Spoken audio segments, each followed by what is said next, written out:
안녕하세요. 네. 자, 지난 시간까지 저희가 이론을 이제 끝냈고요. 오늘부터 기출문제 풀이 및 예상 문제 이렇게 이어서 가도록 하겠습니다.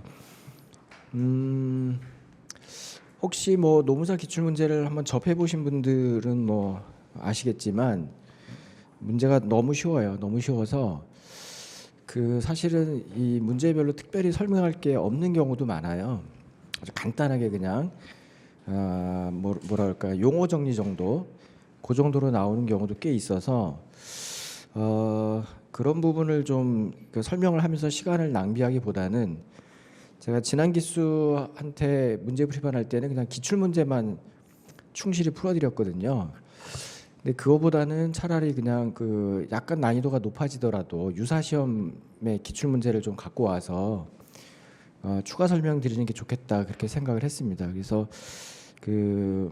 일단 오늘은 첫날이니까 좀 충실하게 하지만 다음 시간부터는 여러분들이 개인적으로 해결 가능한 문제들은 요거는 그냥 책의 몇 페이지를 보시면 된다 이런 식으로 해서 제가 안내해드리고 나머지는 좀 새로운 내용, 깊은 내용 이런 거를 좀 추가 설명하는 식으로 갈 예정입니다. 그래서 조금 강의 방식을 바꾸려고 하고 있고요. 그래서 오늘 유인물도 이제 하나 나가는데 보시면 다른 시험에서, 그러니까 우리 시험엔 나오지 않지만 다른 시험에서 강조하는 거고, 다른 시험에서 노출됐다는 것은 이제 우리가 새로운 시험 낼 때 좀 참조한다는 뜻이거든요. 그래서 그 부분을 추가 설명드리고, 그리고 그걸 설명드리려면 이론서도 갖고 계셔야 돼요. 이론서를 펴놓고 제가 어느 페이지를 펴놓고 설명을 드릴 예정이기 때문에 그것도 좀 같이 준비하셨으면 좋겠고요. 그리고 이제 올해가 지금 이제 2월 지금은 거의 뭐 초중반 정도 되는데 이제 다음 달부터는 2025년도 기출문제가 새로 나올 거 아니에요. 우리 시험 5월 달 되기 전까지 한 두세 개가 더 있거든요. 이제 곧 이제 회계사 시험도 있고, 그다음에 이제 뭐 가맹거래사나 경영저도 어떤 거는 좀 더 뒤에 있긴 하지만은 그 사이에 나오는 시험들도 있어서 그것까지 제가 반영을 해서 해드리려고 하고 있거든요. 그러니까 유인물은 계속 새로 업데이트돼서 나갈 것이다. 그러니까 오늘 나간 게 오늘 이 파트 1에 대한 부분이지만 그거 말고도 더 있다. 그럴 때는 다시 거꾸로 돌아와서 할 거다. 그렇게 알아두시면 됩니다. 그러니까 새로운 문제 나올 때마다 1편으로 다시 와서 또 한 번 다시 하고 이렇게 갈 거예요. 그래서 오늘은 최대한 이 기출 문제를 빠르게 가서 진도를 빨리 빼고 시간이 허락하면은 생산 관리까지도 갈 생각이고요. 그리고 재무 관리나 회계학 쪽이 조금 설명이 부족했기 때문에 그쪽의 기출 문제 하나별로 이론을 다 설명할 가능성도 있어요. 문제 하나별로. 그러니까 그러다 보면 그쪽에 시간이 많이 필요하니까 이 앞부분은 좀 여러분이 공부하셨던 부분, 좀 잘 아는 부분을 좀 이렇게 생략하면서 가려고 합니다. 그래서 그렇게 감안하시고 또 중간에 이제 수업 들으시면서 요청사항 있으시면 제가 반영해서 또 커리큘럼에 반영하도록 하겠습니다. 우선 챕터 1 경영전략 경영관 원론 파트 기출 문제를 보겠습니다. 1번 테일러의 과학적 관리법의 내용에 해당하지 않는 것은 1. 공정한 1일 작업량 설정 2. 시간 연구 및 동작 요구 3. 차별효과급제 4. 기능식 직장제 5. 사회적 접근. 자, 답은 몇 번이죠? 5번이죠. 그러니까 우선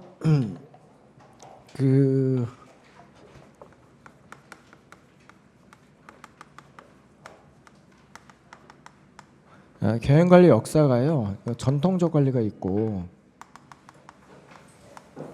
그다음에 인간 관계 관리가 있고 그다음에 이건 이제 반발로 나온 것이고 이걸 절충해서 근대적 관리가 나오죠. 그리고 전통적 관리 안에는 이제 뭐 포드, 테일러, 베버, 페열 이렇게 4명 있고 여기는 이제 메이어, 여기는 버나드, 사이먼 이렇게 돼 있죠. 뭐 요 뒤도 있지만 그 문제에 보면 테일러의 뭐 어쩌고 저쩌고 이렇게 나옵니다. 이게 문제가 나오면 문제는 둘 중에 하나예요. 뭐냐면은 포드하고 테일러를 비교하는 거 아니면 포드와 테일러 비교하는 거 아니면은 이 전체를 그냥 하나로 보고 얘랑 얘를 비교하는 거. 이 두 가지밖에 없어요. 시험 낼 수 있는 거는. 그러니까 테일러나 포드가 나왔다. 그럼 그 둘 간의 맞비교. 아니면은 그냥 이 전통적 관리 X 이론하고 그다음에 이제 인과관계 관리 Y 이론. 이 두 개를 비교하는 거로 보셔요. 그거를 볼 줄 알아야 문제가 쉽게 풀려요. 그러니까 어떤 뭐 용어 자체의 뭐 뉘앙스라든 이런 걸 따지는 건 최후의 문제고 제일 중요한 게 카테고리, 흐름도 이걸 제일 중시하셔야 돼요. 줄거리. 출제자가 문제 만들 때 그렇게 만들거든요. 그렇기 때문에 테일러 딱 읽자마자 이거 포드가 하나 섞여 있을까? 아니면은 다 X이론이고 Y론이 하나 섞여 있을까? 이거를 보면서 찾으시면 돼요. 그 5번에 사회적 접근은 Y론이죠. 인간 관계. 그러니까 답이 금방. 그러니까 그 외에 공정한 일일 작업량이 공정할까 아닐까 이걸 막 따진다든지, 응?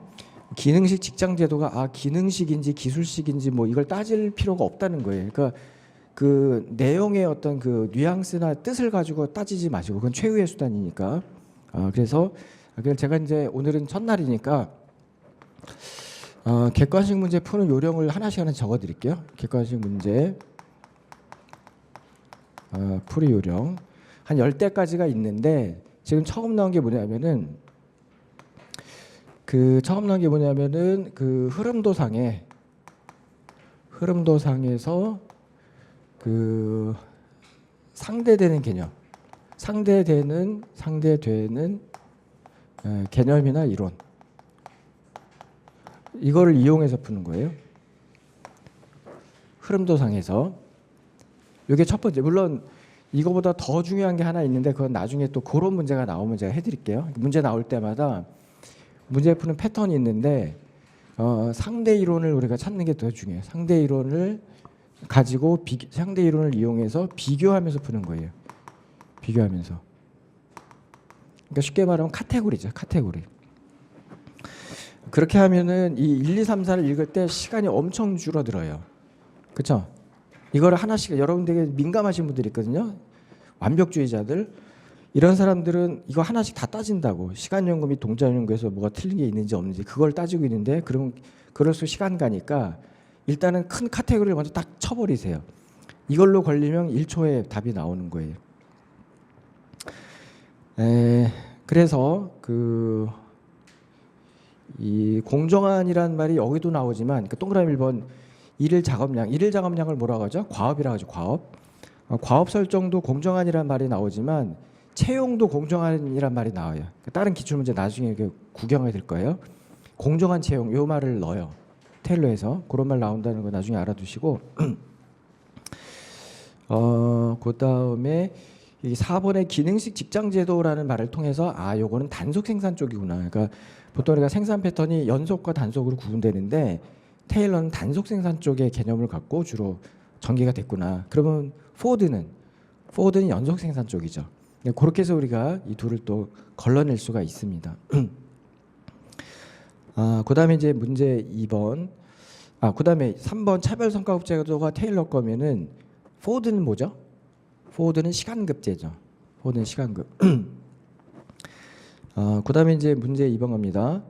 그다음에 제가 이 기출문제 체계를 만들 때 연도 순으로 만들었어요. 왜 그러냐면은 항상 출제자에게 출제를 의뢰할 때 어떻게 의뢰하냐면은 최근 3년 기출을 줍니다.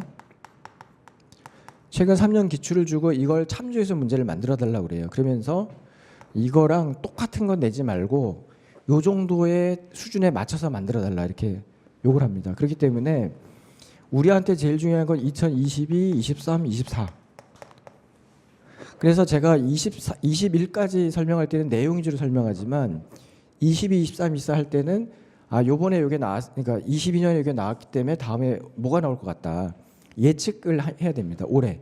이걸 갖고 25년도에 그러니까 그러니까 우리가 출제자 입장이 되는 거예요. 요거를 보고 나면은 아 뭐가 좀 빠졌다, 아니 뭐가 좀 강조되고 있다, 뭐가 중요하다. 이걸 참조해서 다음 문제 뭐 만들어야지 하고 유사 기출, 다른 시험 기출 참고해서 나오는 거예요. 그렇기 때문에 요때는 제가 강의하는 방식이 달라져요. 예측을 합니다. 어떤 주제가 주로 나올 것 같다. 특히 노무사 시험의 특징이 뭐다. 노무사만 좋아하는 거 있고 뭐 다른 시험 좋아하는 게 따로 있거든요. 그러니까 그런 것들을 제가 안내해 드릴 테니까 그런 느낌으로 수업을 받으세요. 그래서 여기도 지금 위아래 다 10년도 기출인데 10년도 기출을 보면 11년도에 뭐가 나올지 예상할 수 있어요. 10년도를 가지고 그걸 갖고 연습하시는 거예요. 그런 통사적인 타임 시리즈적인 마인드를 갖고 계시면 올해 시험이 상당히 많이 예측이 됩니다. 그래서 이제 2번이 포터가 나온 거예요. 테일러하고 포터 나온 거예요. 포터가 주장한 경쟁력 확보를 위한 본원적 전략에 해당되는 것은, 자, 본원적 전략이 나옵니다. 자, 그러면은 요거랑 좀 비슷한 개념인데 요거는 일단 간단하게 설명드리니까 일단은 그냥 설명하고 들어갈게요. 본원적 전략에 해당되는 것은 이렇게 물어봤어요. 1. 제품 서비스 전략, 2. 유지 혁신 전략, 3. 구조 기능 전략, 4. 원가 차별화 전략, 4. 구조 조정 합병 전략. 답은 4번이죠. 원가의 차별화 전략. 일단은 포터라는 사람 갖고 찾을 수도 있고요. 포터라는 사람 또는 본원적 전략 갖고 찾을 수도 있습니다. 저희가 배운 바에 의하면은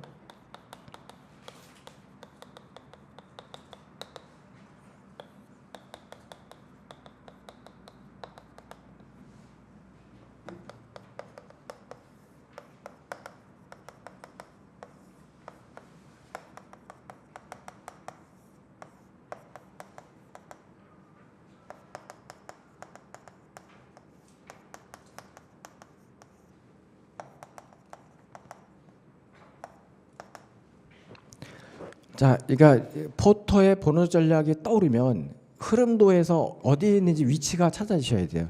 아까도 테일러 하면 저 그림이 떠오르듯이 포터란 단어가 딱 나오면은 아 이거 여기다, 여기다 이게 떠올리셔야 됩니다. 포터는 이 사업부 전략을 경쟁 전략이라고도 하고, 우선 그 전에 잠깐만, 이 기업 전략은 어디로 가는 게 좋겠냐 이 방향을 결정하는 문제였었고, 이게 결정되고 나면은 어떻게 가는 게 좋겠냐 방법을 결정하는 문제다 이렇게 얘기했고, 이 방법이 뭐다? 경쟁 전략이다. 요거를 구체화한 게 포터인데 포터의 본원적 경쟁 전략, 여기서 배우는 거죠. 요거는 얘랑 똑같다. 본원적이란 말을 빼고 나면. 그리고 이제 경쟁 전략은 경쟁 우위, 즉 무기를 찾는 과정인데 그 무기가 크게 두 가지가 있다. 하나는 원가, 아니면은 차별화. 여긴 범위가 넓다 좁다. 여기가 원가 우위, 여기가 차별화 우위, 그다음에 여기가 집중화.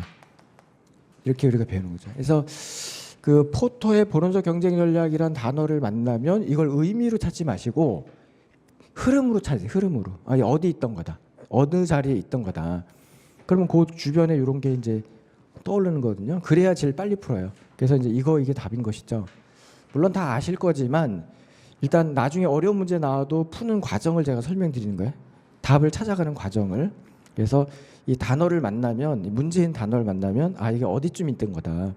그럼 답이 금방 나와요. 이거 의미로 풀면 이게 의미가 풀리나요? 의미를 안 풀리지? 포터의 본원적 경쟁 전략을 알아야 그 위치를 찾을 수 있잖아요. 그렇게 푸시는 거고. 3번 회계나 재무적 관점으로만 경영성과를 평가하는 전통적 성과 평가 방식을 탈피하여 재무, 고객, 내부 프로세스 및 학습 성장 등의 네 관점에서, 이 정도면 답이 벌써 나오세요. 공부하분들은 답은 2번의 BSC죠. 균형성과표. 네 가지 관점에서 경영성과를 평가하는 경영기법은, 그러면은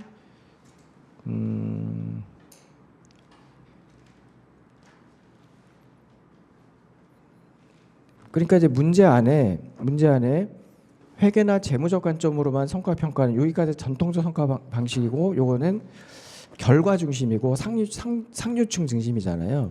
근데 거기에다가 재무가 또 나와서 좀 애매했는데 어쨌든 고객, 내부 프로세스나 및 학습 성장 등 네 가지 관점. 그래서 요 재무가 외부 성과고 나머지 세 개가 내부 성과죠. 그 둘의 균형을 강조하는 거라서 이제 균형 성과표 BSC가 답이 나오는 거고. 자, 그러면 그 두 가지 설명드리고 싶은데 하나는 뭐냐면은 이 문제 이후에 내부 프로세스 대신에 외부 프로세스라는 문장이 나와서 틀린 게 나온 적이 있었어요. 내부 프로세스는 맞고 외부 프로세스는 틀리거든요. 그냥 우리는 보통 프로세스라고 배워왔잖아요. 근데 내부 외부를 구분하는 문제가 나온 적이 있었고, 그 다음에 이 3번의 답은 2번의 BSC인데 그 2번 말고 나머지 CRM, SCM, KMS, ERP를 여러분이 알아들으시면 좋겠는데, 이제 출제자들은요, 그러니까 2011년도 출제자는 이 문제를 보면서 뭘 생각하냐면은 BSC가 전해 나왔는데 그 답이 아닌 보기들 CRM, SCM, ERP, KMS는 작년에 학생들한테 이렇게 공개가 됐잖아요. 그러면 다음 시험에 이걸 내는 거에 대해서는 부담이 없어요. 요것도 좀 공부해 와라 그거지. 그러니까 다음 시험에는 ERP를 좀 내고 싶다 이런 생각이 날 수가 있는 거예요. 그러니까 전기에 보기에 답이 아닌 거 중에 새로 소개된 개념, 특히 되게 출제자가 좋아하는 거 이게 나와 있으면 반드시 냅니다. 요거 낼 때가 됐다 이런 생각을 한다는 것이죠. 그래서 이제 CRM이 뭐죠? 고객 관계 관리, 그 다음에 SCM, 공급 사슬 관리, 그 다음에 KMS, 지식 경영, 그 다음에 ERP, 전사숙 자원 관리. 그래서 요런 용어들까지 일단은 5개 영역으로 넓혀진 거예요. 다음번 출제 가능한 분야가. 그러니까 BSC를 더 깊게 내야 되겠다 이런 마음 먹는 사람도 있고요. BSC가 중요하다고 생각하면은 요걸 좀 틀어서 따로 내겠다, 다시 내겠다 이런 사람도 있고, 요걸 피해서 주변에 있는 걸 내겠다 이렇게 마음을 먹게 된다는 거예요. 4번. 그리고 그 답의 그 3번의 답이 표시가 잘못됐어요. 2번으로. 제가 나중에 그 정오표 한꺼번에 나눠 드릴 건데 그 밑에 정답 거기 가시면은 4번이 아니라 2번으로 바꿔야 돼요. 밑에 3번의 답이. 그다음에 문제 4번 갑니다. 목표에 의한 관리 MBO의 주요 특성이 아닌 것은 1. 목표 달성 기간의 명시. 2. 상사와 부하 간의 협의를 통한 목표 설정. 3. 다면 평가. 4. 목표의 구체성.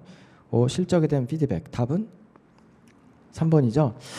우리가 MBO 하면은 뭐 요 정도 떠오르는 거죠. MBO 하면은 물론 이제 MBR과 반대말이고, 요거는 이제 목표를 첫 번째가 함께 결정, 두 번째가 단기 수립 목표, 세 번째가 계속적인 피드백. 우린 요걸 이제 요건 알고 있잖아요. 기본 과정에 많이 했으니까. 이걸 갖고 이제 약간 응용한 거죠. 특히 이제 우리는 오지선다다 보니까 3개하고 1개 넣을 수가 없잖아요. 그래서 이제 1개를 분리해야 되는데 1번 목표 달성 기간 명시, 그다음에 일단 2번 상사와 부하 간의 협의를 통한 목표 설정. 그건 이 얘기네요. 2번은 요 얘기고 그 1번과 4번이 이 얘기네요. 1번과 4번이 단기면서 수리 목표. 맞죠? 목표 기간 명시, 그다음에 구체성 이런 거고, 그다음에 피드백이 이거잖아요. 그래서 이제 약간 응용한 문제인데 이제 3번이 답인 거고, 다면 평가는 어디서 배운 거죠? 다면 평가는 인사고과에서 배우시죠? 인사고과에서 360도 평가라고 하는 것이죠. 그래서 이제 그 예전에는 상사가 그 부하를 평가하는 하향 평가밖에 없었지만은 최근에는 부하가 상사 평가하는 상향 평가, 동료가 평가하는 수평 평가, 이걸 다 합쳐서 360도 평가. 이걸 다면 평가라고 하고 주로 공무원 사회에서 많이 존재한다 이렇게 이야기하시면 됩니다. 그래서 이제 이 문제가 나온 이후에 나중에 뭐가 나오냐면은 이거에 스마트 원칙이라는 게 나와요. 이거는 3개잖아요. 5개로 분해한 게 나와요. 5개로. 뒤에 나중에 나옵니다.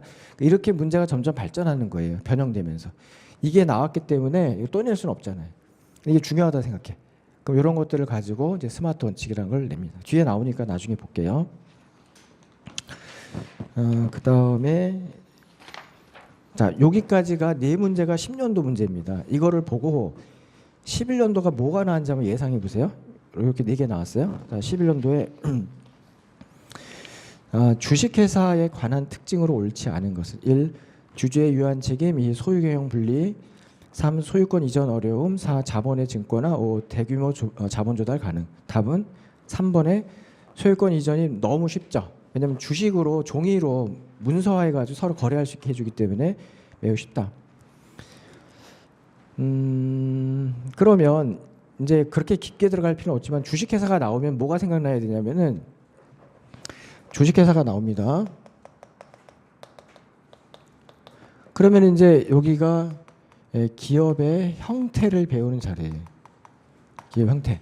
형태는 이제 개인회사, 그 다음에 한명회사, 한명, 합자, 유한 책임, 그리고 주식회사.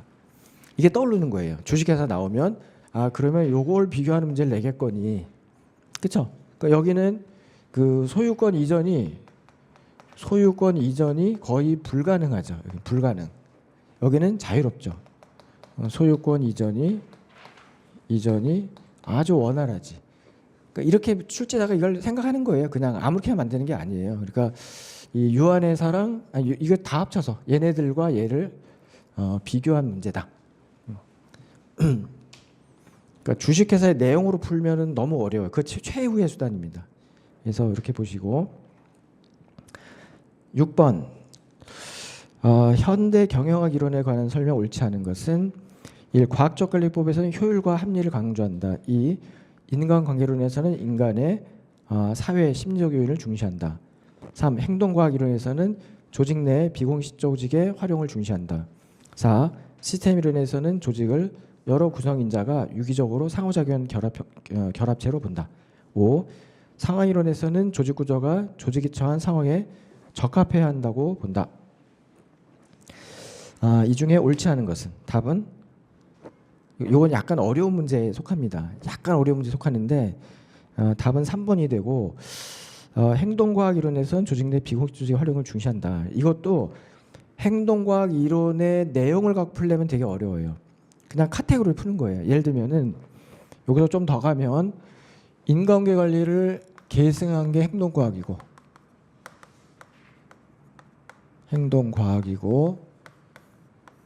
그 다음에 요거를 절충한 게 현대관리죠. 현대관리. 현대관리 안에 이제 시스템론하고 그 다음에 이제 상황이론 이렇게 두 가지가 있죠. 그러면 원래 저희가 수업 시간에 행동과학 설명할 때는 어떻게 설명하냐면 개인의 행동에는 어떤 패턴이 있다. 이거를 과학적으로 밝히죠. 관찰을 통해서 밝힌 다음에 행동 패턴을 찾으면 그 인간의 행동을 자극을 통해서 변화시킬 수 있다. 자극을 통해 변화시킬 수 있다. 그렇죠? 그게 일단 행동과학 이론의 핵심인데 여기에 뭐 동그라미 3번처럼 비공식 조직 활용을 중시했다 이런 말은 사실은 한 적은 없어요. 이제 수업 시간에. 그럼 활용할 수도 있잖아요. 어차피. 이게 심리학이니까 이게 밝다는 게 심리학이잖아요. 심리학이니까 비공식적인 거 뭐 고려할 수도 있잖아요. 근데 그렇게 따지면 나 혼자 함정에 빠지는 거예요. 객관식은 그렇게 너무 깊게 들어가면 안 돼요. 그러니까 단순하게 선생이 이거랑 이거 비교한 거다. 그렇게 받아들여야 문제를 쉽게 풀 수 있어요. 이 둘을 비교한 거다. 그러니까 잘 보면 이 사람은 어떻게 했냐면 1번 과학적 관리, 2 인간관계, 3 행동과학, 4 시스템, 5 상황. 이걸 하나씩 나열했잖아요. 그렇죠?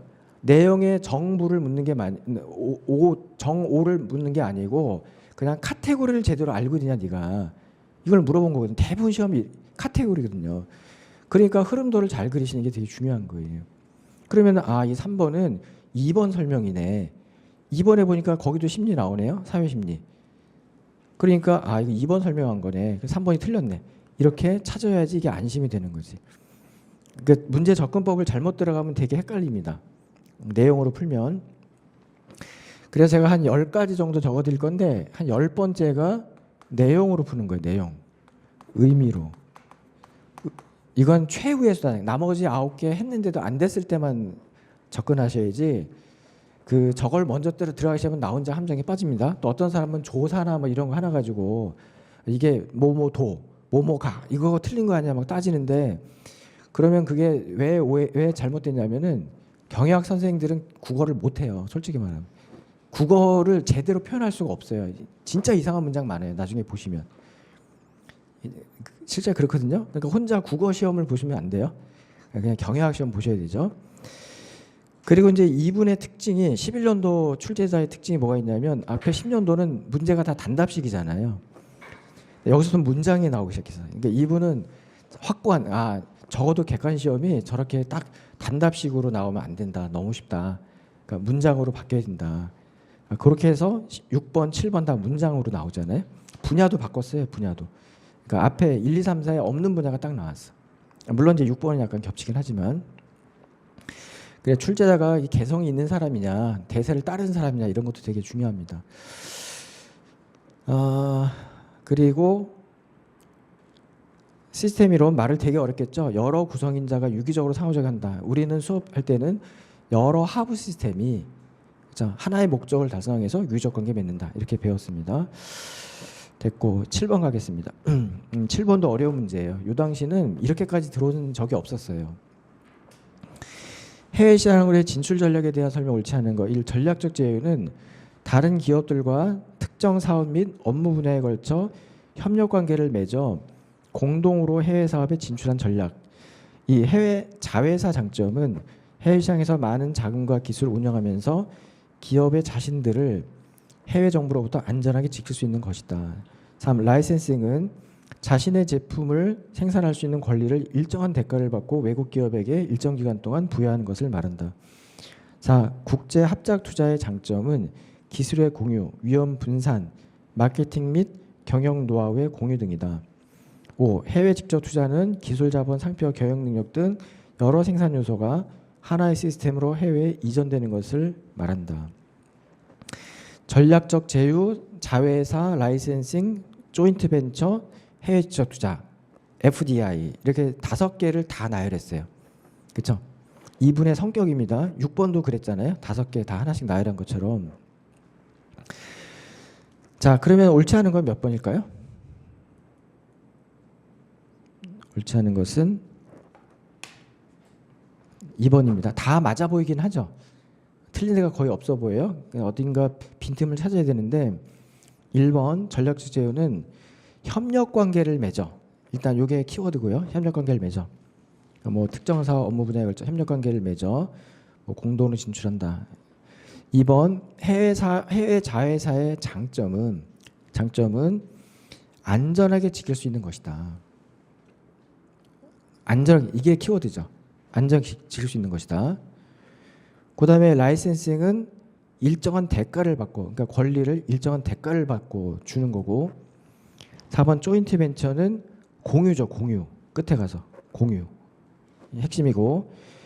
그다음에 5번 해외 직접 투자는 뭐 하나의 시스템으로 해외 이전한다. 뭐 이건데. 그러면 2번이 왜 틀렸느냐? 해외 자회사는 내가 직접 진출하는 거죠. 직접 진출.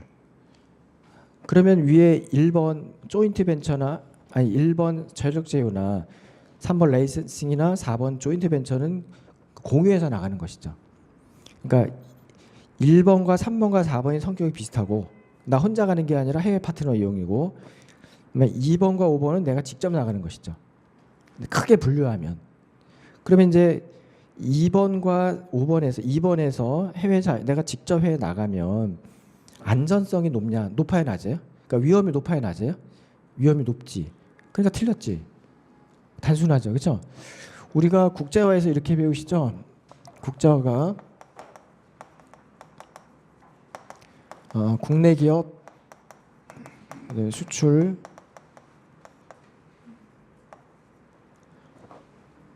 계약엔 진출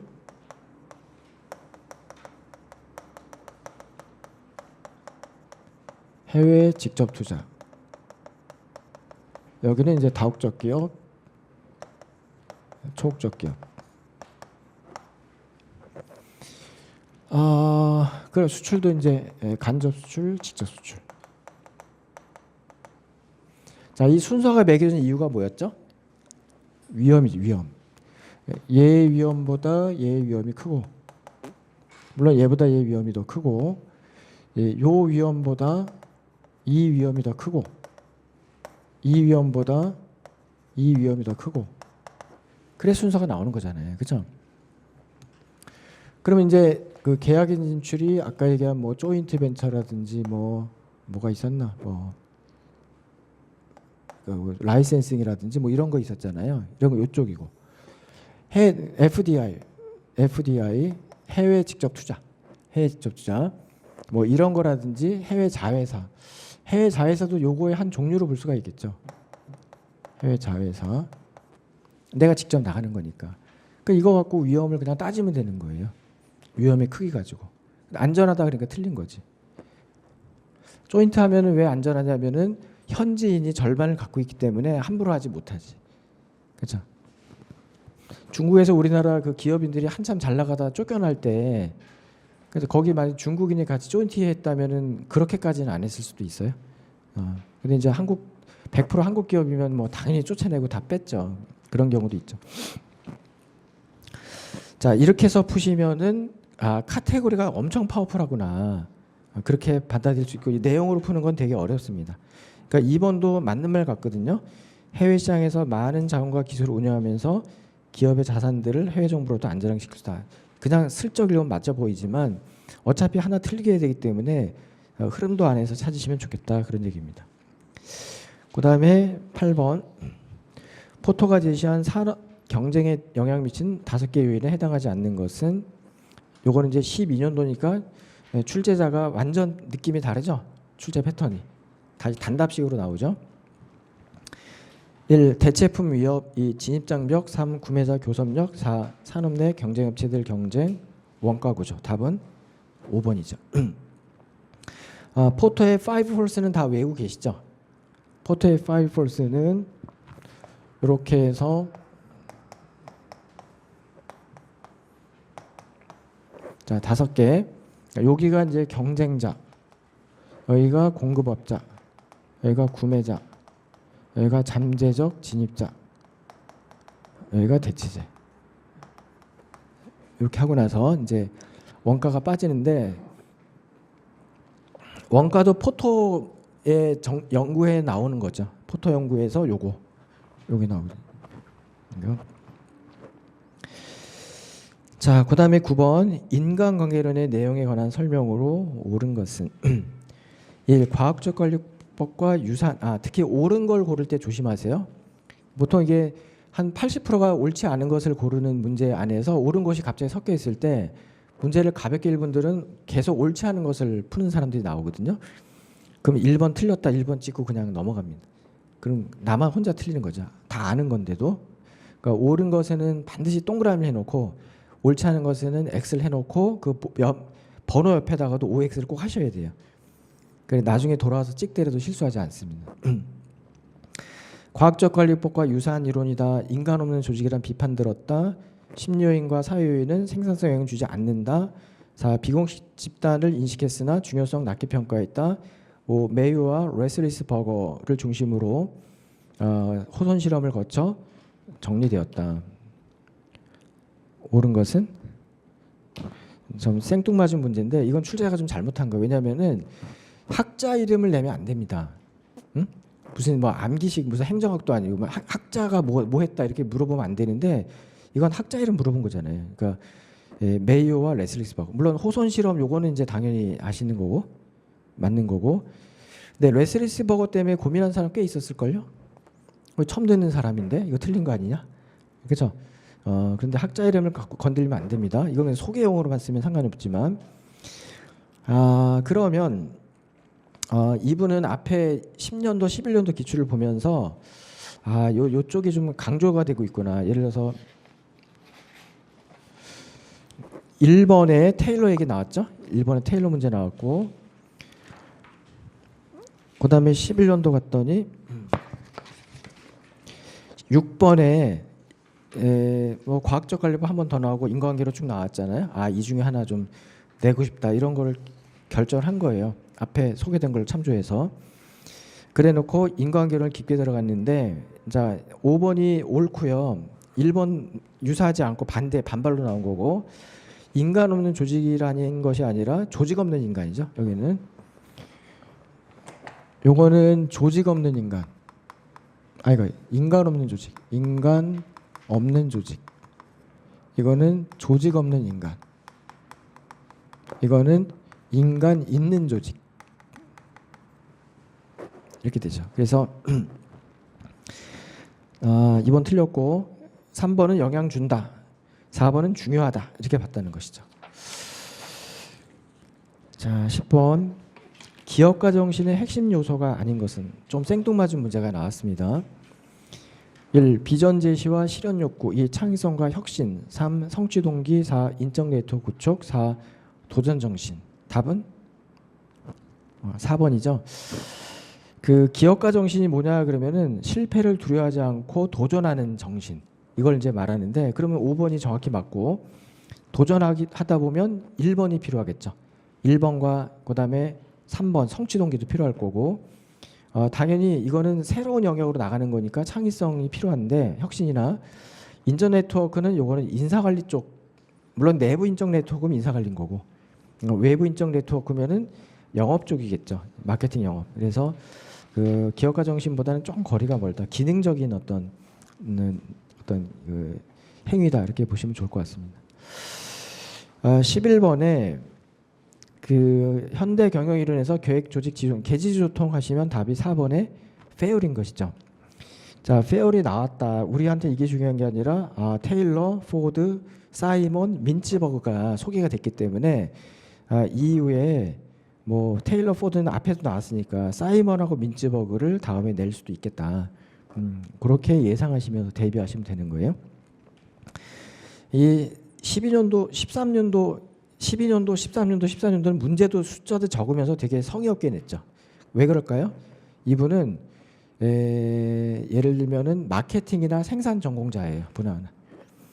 그러니까 이런 원론은 중요하지도 않은 거예요. 이건 학문도 아니고 그냥 옛날 과거 얘기 이거 뭐하러 배우냐. 현대 학문 배워야지 이러면서 하나 툭 낸 거예요. 그렇죠? 그 다음에 14년도 갑니다. 12번.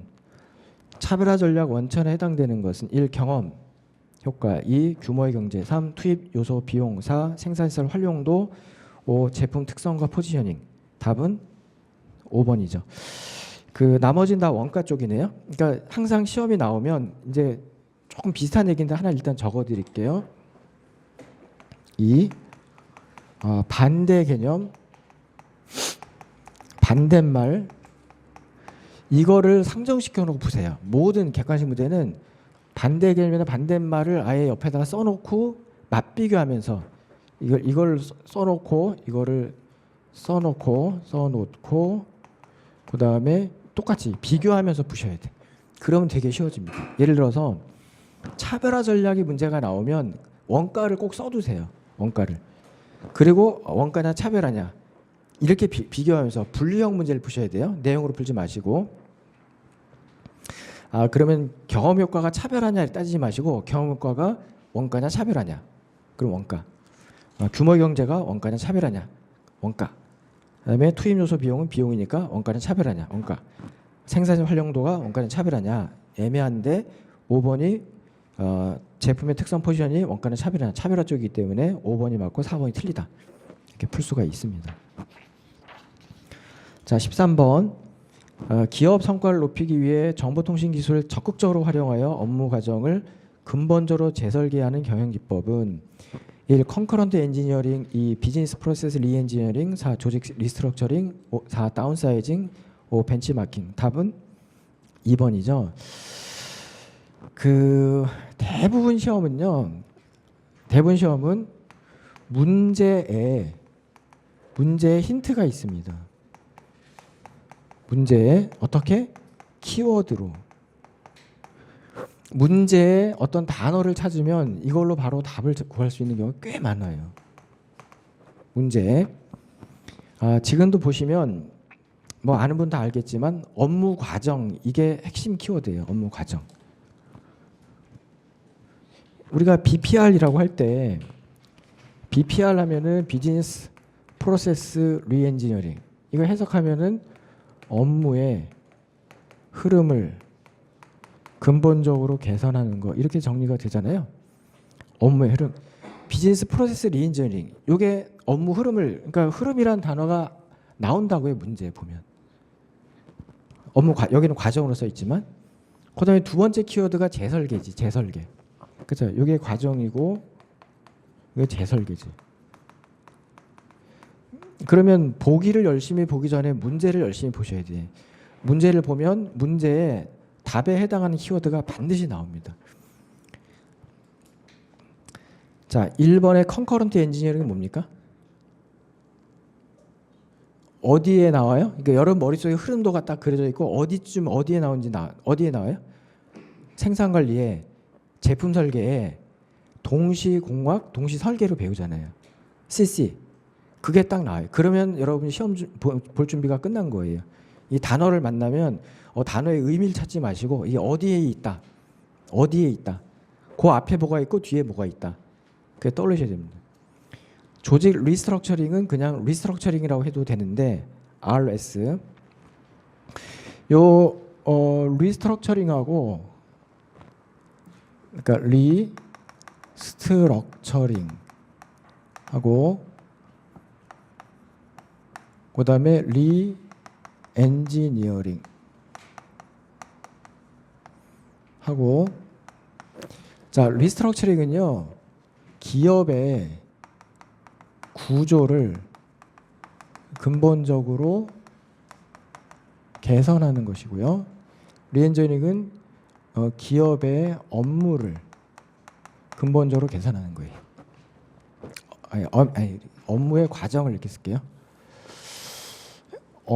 업무의 과정을 근본적으로 개선하는 거예요. 자, 어떤 게 더 큰 개념입니까?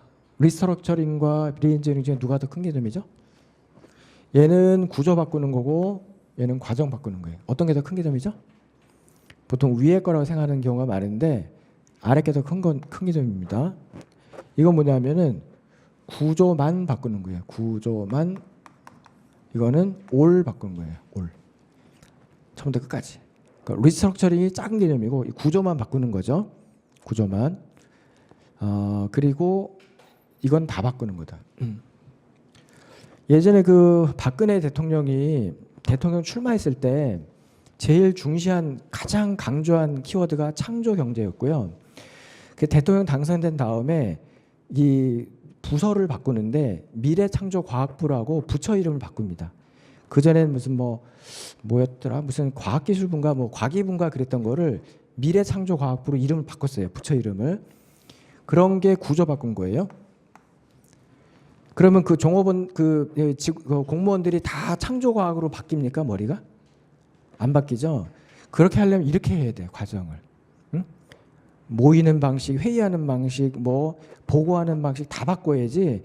이렇게 큰 구조만 바꾼다고 해서 밑에가 돌아가는 게 아니거든요. 그렇죠? 그래서 요거는 조직을 혁신할 때 이거는 장을 변화시키는 방법이에요. 장 변화. 필드. 그러니까 큰 틀만 변화시키는 거고, 요 혁신을 할 때 이거는 과정을 변화시키는 거예요. 과정 변화. 이건 진짜 다 변화시키는 거예요. 그래서 얘보다 얘가 더 큰 개념이다. 이렇게 알아두세요. 그다음에 4번에 다운사이징이라는 단어가 나오는데, 다운사이징은 의미가 두 가지로 쓰입니다. 자, 의미가 두 가지인데, 하나는 기업의 규모를 축소하는 거, 그런 다운사이징이 있고, 또 두 번째는 컴퓨터의 사이즈를 축소하는 거, 컴퓨터의 크기를 줄이는 거. 다운사이징의 의미가 경영에서 두 가지로 쓰이는데, 위에 게 중요합니까? 아래 게 중요합니까? 기업 규모 줄이는 게 중요해요? 컴퓨터 사이즈 줄이는 게 중요해요? 예, 아래 게 훨씬 중요합니다. 경영학이라는 것은 기업의 수명이 유한하다 가정이에요? 무한하다 가정이에요? 무한하다. 기업은 계속 지속 성장할 수 있다고 믿거든요. 그럼 이런 거는 성장이 돼야 안 돼요? 성장 아니잖아요. 그러니까 이건 크게 관심이 없고 이게 관심인데 왜 그러냐면은 과거에는 회사 중앙에 메인 컴퓨터가 있어요. 서버나 뭐 이런 거 가지고 메인 컴퓨터가 있고 각자가 이 메인 컴퓨터에 접속을 해서 업무를 하게 하는 게 일반적이었었어요. 이렇게. 근데 이렇게 하다 보면은 요 사람한테 너는 있잖아. 너는 이제 지위가 이 정도니까 너 여기까지밖에 못 들어와. 너의 아이디 패스워드를 치면 여기까지밖에 접근이 안 돼. 나머지 접근 자체가 안 돼. 이런 식으로 관리하는 거기 때문에는 이 정보의 통제 아니면 정보의 독점화를 강조하는 개념이에요. 근데 이게 최근에는 각자가 자기 앞에 단말기가 다 있고요. 이렇게 있고 이 사람들이 이렇게 연결해서 일을 하는 거예요. 네트워킹으로. 그럼 이게 뭐다? 정보의 분산이면서 정보의 민주화가 되는 거예요. 그죠? 그럼 어떤 게 더 바람직하지? 기업 운영이? 이게 더 바람직하지. 컴퓨터 사이즈가 이게 작아졌죠? 퍼스널 컴퓨터가 되잖아요. 퍼스널 컴퓨터. 이거는 서버. 그죠? 그래서 이렇게 업무의 태도가 업무의 어떤 방식이 바뀐 거를 다운사이징이라 부르고 있는 거예요. 이게 더 중요하다고. 그냥 기업의 규모 축소 이렇게 받아들이지 마시고 벤치마킹은 적을 알고 나를 알면 100점 불태. 그래서 그 산업에서 1등인의 행동 패턴을 분석하고 걔를 꺾기 위한 나의 의사결정 하는 것이다. 이렇게 정리하시면 되고요. 14번에 무한책임사원과 유한책임사원으로 구성된 기업 형태는 2번의 합자회사죠. 답은. 자, 그러면 이제 1번 한명회사는 어떻게 돼 있죠? 한명회사는 2인 이상의 무한책임사원. 그 다음에 3번의 유한회사는 1인 이상의 유한책임사원. 그다음에 4번 주식회사는 주주로 구성돼 있죠. 그 다음에 자영회사는 그냥 의미 없는 자영업자의 회사를 말하는 거고. 회사 형태가 한번 나왔습니다. 그 다음에 15번 포터의 가치사슬 모델에서 주요 활동에 해당하지 않는 것은 1. 운영 제조 2. 입고 출고 3. 고객 서비스 4. 영업 마케팅 5. 인적 자원 관리. 답은 5번이죠. 포터의 가치사슬 하시면은 혹시 뭐 사진 찍으실 분 있나요? 뭐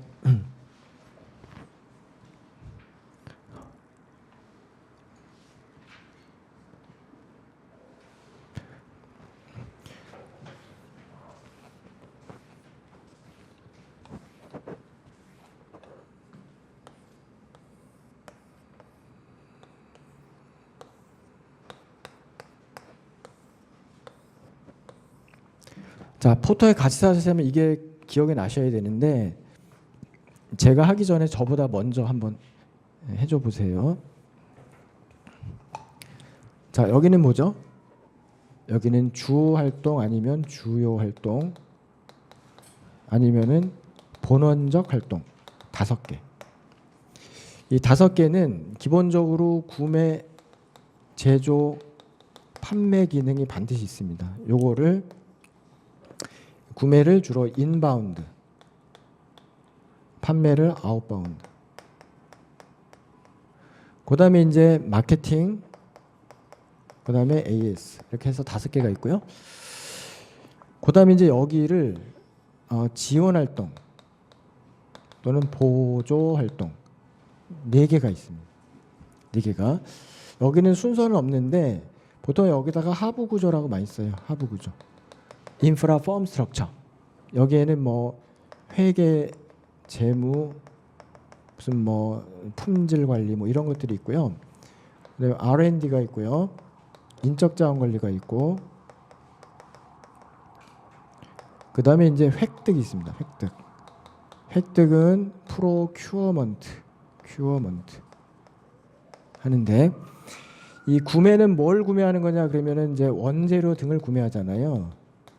원재료 등을 구매하는 거고, 획득은 뭘 획득하는 거냐면 원재료 등을 획득하는 거예요. 원재료 무슨 뭐 기계 등등 획득하는 거예요. 그러면 원재료 획득하고 원재료 구매는 같은 거예요, 다른 거예요? 원재료 구매한다, 원재료 획득한다 같은 거에 다른 거예요? 다른 거지. 어떻게 달라요? 이거는 그냥 통상적인 거예요. 통상적인 거. 또는 기존의 기존. 이거를 최대한 싸고 빠르고 적정한 품질로 조달하는 게 여기의 목표라면 이거는 뭐냐면 새로운 대안을 찾는 거예요. 새로운 대안. 응? 예를 들어서 어떤 회사가 밀가루를 사서 이걸 가지고 뭔가 빵을 만들어 파는 회사가 있는데 요즘에 우크라이나 전쟁 때문에 밀이 가격이 엄청 올랐어요. 우크라이나가 밀 곡창지대잖아요. 그러면은 밀 말고 혹시 쌀로 하면 안 되나? 뭐 보리로 하면 안 되나? 이걸 찾는 게 이쪽인 거지. 새로운 대안 찾는 거. 그렇죠? 그래서 이거는 지원 기능에 해당되는 겁니다. 기존 거 이걸 최대한 빨리 싸게 이렇게 가는 건 이쪽이라면 새로운 대안을 찾는 것이다. 이렇게 보실 수가 있겠습니다. 그래서 이제 5번이 답이 된다. 운영 제조는 그냥 제조로 보면 되고 운영은 서비스에 대한 얘기고 제조는 제품에 대한 얘기고 입고 출고 인바운드 아웃바운드 얘기하는 거 서비스 영업 마케팅 다 해당되잖아요. 16번 테일러 또 나옵니다. 테일러의 과학적 관리의 특징으로 옳지 않은 것은 1. 과업 관리 2. 작업 지도표 제도 3. 차별성과급 제도 4. 기능식 직장 제도 5. 컨베이어 시스템. 답은 5번이죠. 내용으로 풀지 마시고 테일러는 포드랑 비교할 가능성이 제일 높아요. 그럼 포드 거다. 컨베이어는 포드 거다. 이렇게 푸시면 되고 이 15년도 문제다 보니까 10년도 문제가 참조가 안 된 상태에서 문제가 나온 거예요. 맞죠? 최근 3년도만 줍니다. 그렇기 때문에 그냥 또 냈어요. 그러니까 학자들이 얼마나 중시하는지를 알 수 있죠. 테일러 포드를 설명드릴 거는 없어요. 그러니까 작업 지도표라는 걸 통해서 우리는 뭘 할 수 있냐면은 테일러는 종업원을 참여시키지 않고 상위 엘리트들이 결정한 걸 일방적으로 밀어붙입니다. 아래 종업원에게. 그러니까 엑스이론이죠. 그런 특징이 있고 딴 거는 아까 나왔었고 17번 막스 베버가 제시한 관료제 이론의 주요 내용이 아닌 것은 이제 베버는 처음 나왔습니다. 그렇지만 이제 계속 군부는 뗐었죠 그동안. 1. 규정에 따른 직무 배정과 직무 수행 2. 능력과 과업에 따른 선발과 승진 3. 상황 적합적 관리 4. 계층형 관리 5. 규칙과 문서형 관리. 답은 3번이죠. 너무 쉽죠. 왜냐하면 카테고리거든요. 여기하고 이거랑 이걸 비교했어요. 이거랑 이거. 얼마나 멀어요. 그죠? 이거 X이론이고 상황이론이고. 너무 쉽죠? 1, 2, 4, 5에 자꾸 매몰돼서 그걸 따지면 안 돼요. 따질 필요가 없어요. 그렇죠? 뭐 말을 잘못 쓴 거 아닌가? 뭐 이렇게 하지 마시고. 18번 갑니다. 다음에 설명하는 경영신기법 옳은 것은 자 이럴 때 항상 보기 먼저 보시죠. 학습 조직 다운사이징, 리스트럭처링, 리엔지니어링, 식스시그마. 다운사이징이 2번 연속 나왔습니다. 뭐 2번, 3번, 4번은 이제 한 번씩 더 나온 거죠. 박스 통계적 품질 관리를 기반으로 답이 5번 식스시그마 이렇게 나와야지. 그렇죠? 기반으로 품질 혁신과 고객 만족을 달성하기 위해 전사적으로 실행하는 경영신 기법이며 제조 과정뿐만 아니라 제품 개발, 판매, 서비스, 사무 업무 등 거의 모든 분야에서 활용 가능하다. 식스시그마 개념입니다. 그 식스시그마는요.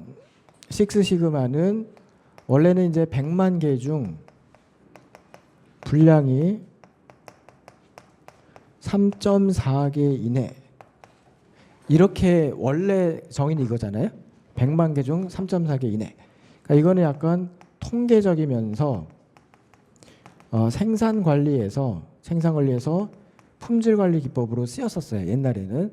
근데 이게 최근에는 기업 경영하는 큰 개념으로 이건 작은 개념, 이게 기능적 용어였는데 경영적 용어로 크게 확장이 됐어요. 그런 과정에서 식스시그마를 어떻게 도입하냐면 이거를 계급화란 말 딱 좋은지 모르겠는데 계급화 아니면은 단계화, 계층화가 제일 좋은 말 같은데요. 계층화 해서 관리한다는 거예요. 이걸 뭐라고 한다? 그걸 벨트 제도라. 벨트 제도. 그래서 이제 이 벨트가 엄청나게 많은데 맨 밑에가 화이트 벨트예요. 화이트 벨트. 그다음에 무슨 뭐 옐로우 벨트, 뭐 그린 벨트 가다가 중간에 블랙 벨트가 있고요. 블랙 벨트가 있고 그 위엔 쭉 올라가다가 맨 꼭대기가 그랜드 챔피언 해서 이게 등급이 되게 많아가지고 그 이런 생산관리 분야에서 뭐라 그러냐면은 화이트 벨트는 그냥 팀 1급 그냥 멤버 정도. 그다음에 좀 올라가서 블랙 벨트 정도면은 팀장급. 그러니까 뭐 경험도 많고 그 프로젝트를 직접 주도자로서 한번 해본 경험이 있는 사람. 뭐 이렇게 해서 이제 레벨을 합니다. 이 사람은 이제 CEO고요. 그래서 요거를 약간 변형하면서 이거를 이제 사무직으로 가지고 와서 사무직에서도 너 신입사원 들어오면 이거야. 그다음에 네가 요 위로 올라가려면 옐로우 벨트 되려면 이런 이제 프로젝트를 2번 이상 하면 돼. 이렇게 해서 막 올리거든요. 그래서 종업원들이 어떤 목표를 세워서 계속 도전하게끔 그런 레벨링을 해서 기업 경영 전체 경영 기법으로도 쓰인다. 그렇게 정리하시면 돼요. 그게 뒷부분이에요. 제조 과정뿐만 아니라 개발, 판매, 서비스, 사무 업무 등 거의 모든 분야에 적용한다. 그렇게 이해하시면 됩니다. 그다음에 19번 브릭스로 일컬어지는 신흥 경제권 구간. 이거는 경영학이 아니죠. 근데 내고 싶으면 내는 거예요. 어쩔 수 없잖아요. 그렇죠? 그래서 상식도 나온다. 그러니까 이 일반 경영학과 마케팅은 여러분이 책에서 전혀 못 보던 문제가 나와요. 생소한. 근데 선생님들은 아무렇지도 않게 그냥 냅니다. 그걸 우리가 어쩔 수 없지만 대비하셔야 되죠. 자, 브릭스 하면 B가 뭐죠? B, 브라질. 그 다음에 R, 러시아. I, 인도. 그 다음에 C, 차이나. 이렇게 되죠. 그러면은 아닌 거는 2번. 캐나다는 G7에 들어가는 나라인데요. 그렇죠? 그러니까 말도 안 되지. 20번 또 나옵니다. 경영이론의 주창자와 그 내용이 옳지 않은 것은 1. 테일러는 차별성과급 2. 메이어는 비공식 조직 중시 3. 페어는 권한 책임 원칙 4. 포드는 고임금 고가격 5. 베버는 규칙 절차 중시. 답은 4번의 포드죠. 고임금 저가격이죠. 고임금 저가격. 그러면 테일러는 뭐죠? 고임금 그 다음에 저노무비죠. 저노무비. 조금만 더 하다가 쉬겠습니다. 21번 호선 실험의 순서로 옳은 것은 이것도 좀 생뚱맞은 문제예요. 그러니까 이 이유로 다시 나오진 않는데 혹시 모르니까 조개면배 이렇게 외우세요. 조개면배. 그래서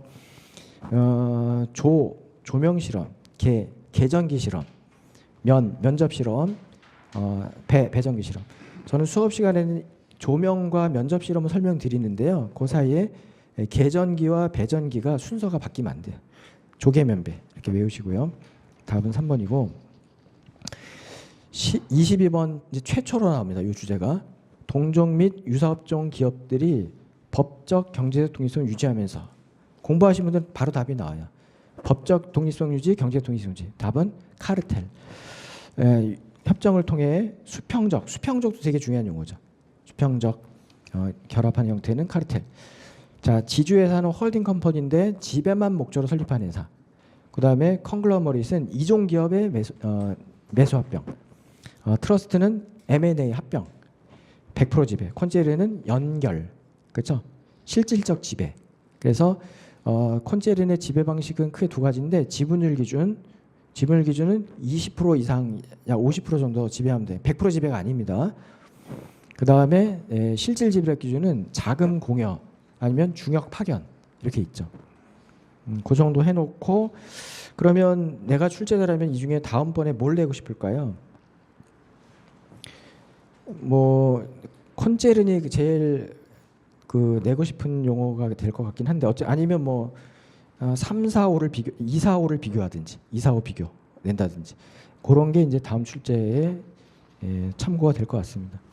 23번 포토의 경쟁 전략 유형에 해당하는 것은 답은 1번의 차별화이고요.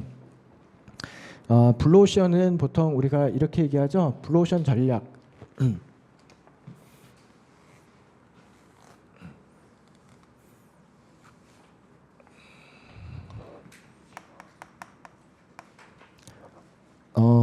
블루오션은 레드오션의 반대말이다. 이거는 경쟁이 되게 심한 것이고 경쟁하다 보면 피가 나와서 빨개지는 거고, 블루오션은 경쟁이 없는 신천지다.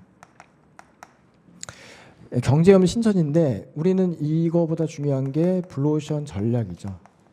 블루오션 전략은 2단계 구조인데 1단계는 블루오션을 발견하는 것이다. 2단계는 그 블루오션에서 어차피 경쟁자는 따라 들어오니까, 나 혼자 있을 땐 블루오션이지만 남들 들어오면 블루오션 아니죠.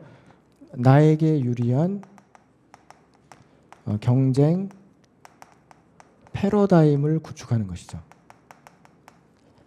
자, 블루오션을 발견할 때 전략 캔버스라는 도구를 쓰고, 나에게 유리한 경쟁 패러다임 구축하기 위해서 액션 프레임워크를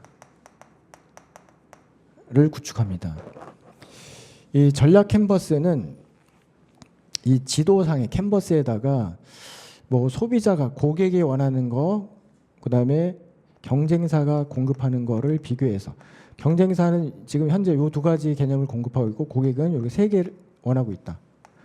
그러면은 여기가 블루오션이구나 이렇게 찾는 거.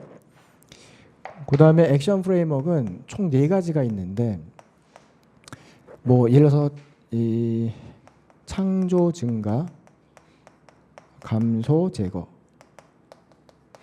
4가지 프레임워크를 짭니다. 창조라는 건 뭐냐면 없던 거를 생기게 하는 거고, 증가는 있던 거를 증가시키는 거고, 감소는 있던 거를 낮추는 거고, 제거는 있던 거를 없애는 거죠. 여기 4가지 액션 프레임워크가 나오는데 그중에 이 2개는 차별화 전략을 말하는 거고, 이 2개는 원가 전략을 말하는 거다.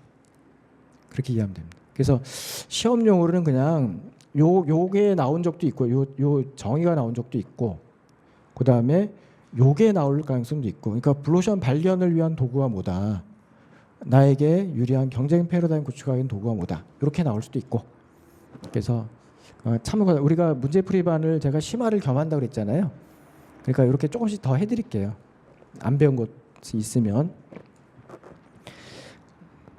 그렇게 하시고 그 다음에 3, 4, 5 방어자, 반응자, 분석자가 이게 왜 중요하냐면은 그 아래 해설을 참조하세요. 이 마일즈 스노우라는 사람의 전략 유형이 4가지가 있어요. 마일즈 스노우. 그래서 그거를 그 참고 쪽에 가서 보시면 4가지가 공격형, 개척형하고 방어형, 그 둘을 서로 반대 개념으로 보시고, 분석형, 모방형, 반응형, 방위형. 용어가 여러 개 있어서 제가 모아놨는데 분석형과 반응형을 또 반대 개념으로 보세요. 공격형과 방어형 2개 반대 개념, 분석형과 반응형 반대 개념인데, 분석형과 반응형이 어떻게 다르냐면, 분석형은 이거는 미리 대비하고 있다가 들어가는 거예요. 미리 준비된 상태에서 들어가는 거예요. 여건이 맞으면 들어가는 거고, 반응형은 준비하고 있지 않다가 세상이 변하면 어쩔 수 없이 따르는 거예요. 어쩔 수 없이 따른다. 그래서 날씨가 추워지면 그때 가서 옷을 사는 거예요. 미리 추워지면 옷 사야지 대비하고 있다 옷 사는 사람하고, 추워지면 어떡하지? 옷 사야 되나? 그렇게 하는 사람하고 구분하는 건데, 조심하실 것은 모방형이라는 단어가 분석형에 해당되는 거예요. 모방형은. 그러니까 이거는 남보다 먼저 가지는 않는데 분석해놓고 있다가 내가 들어갈 여건이 되면 따라 들어가는 거다. 그렇게 이해하시면 됩니다. 24번까지 하고 쉬겠습니다. 24번. 테일러의 과학적 관리법에 관한 설명 옳지 않은 것은 1. 시간 동작 연구, 이 기능적 직장제도, 기능식도 되고 기능적도 되고. 3. 집단 중심 보상. 4. 과업에 적합한 종업원 선발과 훈련 강조. 5. 고임금 전업무비. 옳지 않은 것은 3번이죠. 개인 작업이죠. 이것도 포드 테일러 비교하는 문제예요. 사실은 포드는 집단 작업이고 이거는 개인 작업이죠. 왜? 이거는 컨베이어 벨트, 컨베이어 시스템 이고, 요거는 동작 연구, 시간 연구. 하는 거니까 개별 작업인 거죠. 그리고 이제 4번 문장이 다음 시험에는 공정한이란 말이 붙어서 나옵니다. 다음 시험에는 지금은 그냥 과업에 적합한 이렇게 했는데 자 쉬었다가 25번부터 이어가도록 하겠습니다.